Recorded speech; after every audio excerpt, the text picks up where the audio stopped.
আসসালামু আলাইকুম দর্শক।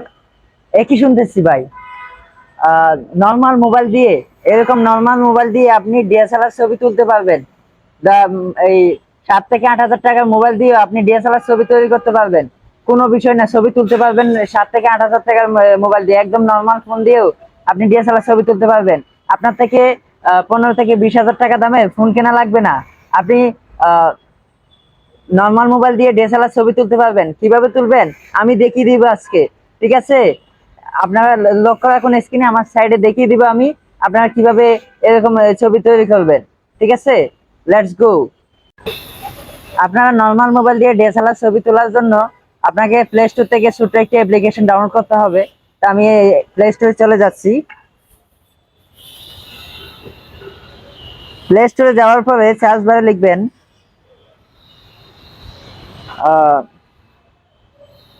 Reliance Reliance app focus and DSLR blur. এই লোগোটি দেখে নেবেন আপনারা। Focus and DSLR blur Reliance camera, ঠিক আছে? এই অ্যাপটি দেখে আপনারা ইনস্টল করে নেবেন। তা আমার লোগোটি ভালো করে দেখে রাখবেন আপনারা। এই লোগোটি ভালো করে দেখে রাখবেন। এই লোগোটি থেকে আপনারা অ্যাপসটি ডাউনলোড করবেন। আমার আগে থেকে ইনস্টল করা ছিল বিদায় আমি ওপেন করে নিচ্ছি। ওপেন করার পরে এখানে দেখতে পাচ্ছেন আপনি এটা দিয়ে শুট নিতে পারবেন এবং আবার ডিএসএলআরও করতে পারবেন। সো এটা করতে কোনো ডাটা কানেকশন লাগবে না। ডাটা কানেকশন ছাড়াই আপনি এটি নর্মালি ভাবে আপনি ডিএসএলআর নর্মাল ফটো থেকে ডিএসএলআর ফটোতে ইয়া করতে পারবেন। আমি দেখিয়ে দিচ্ছি আপনারা কিভাবে করবেন, ঠিক আছে? স্ক্রিনে লক্ষ্য রাখুন। তো আমরা ডিএসএলআর ব্লার অপশনে ক্লিক করতেছি। এখানে ক্লিক করবেন। ক্লিক করলাম। ক্লিক করার পরে আপনার পছন্দ মতো একটি ছবি সিলেক্ট করে নেবেন। আমি আমার পছন্দ মতো যে কোনো একটি ছবি সিলেক্ট করে নিচ্ছি। মনে করেন আমি এই ছবিটি সিলেক্ট করে নিলাম। এই ছবিটি সিলেক্ট করে নিচ্ছি। তো 10 সেকেন্ড টাইম চাইবে আপনার কাছে। 10 সেকেন্ডের ভিতরে আপনার ছবিটা রেডি হয়ে যাবে। তো একটু ওয়েট করুন।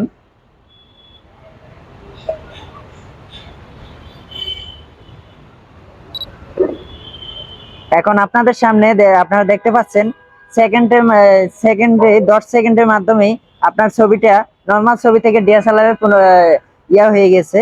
তো আপনারা এখান থেকে আপনারা বিভিন্ন শেপ দিতে পারবেন, ডিএসএলআর এর বিভিন্ন রূপ দিতে পারবেন। তো এখানে দেখা যাচ্ছে যে বৃত্তাকারের একটা ইয়া আছে, আমি এই ইয়াটা দিয়ে দিলাম, ঠিক আছে?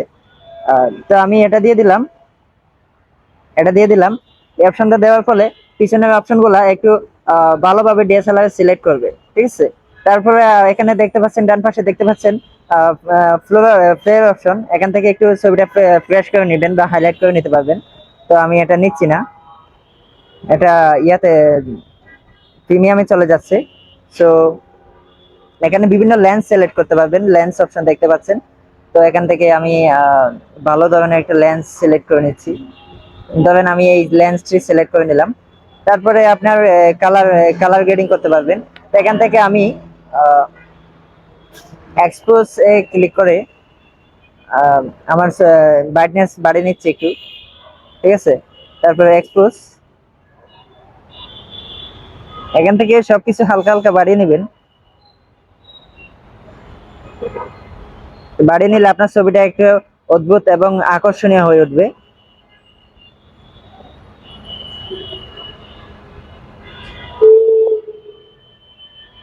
তো আপনারা দেখতে পাচ্ছেন ছবিটা অলরেডি তৈরি হয়ে গেছে।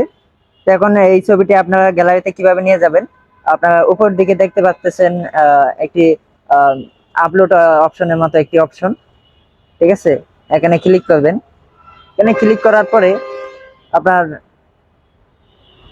ছবিটি আপনার এইচডি তে রূপান্তরিত হয়ে যাবে। সো একটু ওয়েট করতে হবে।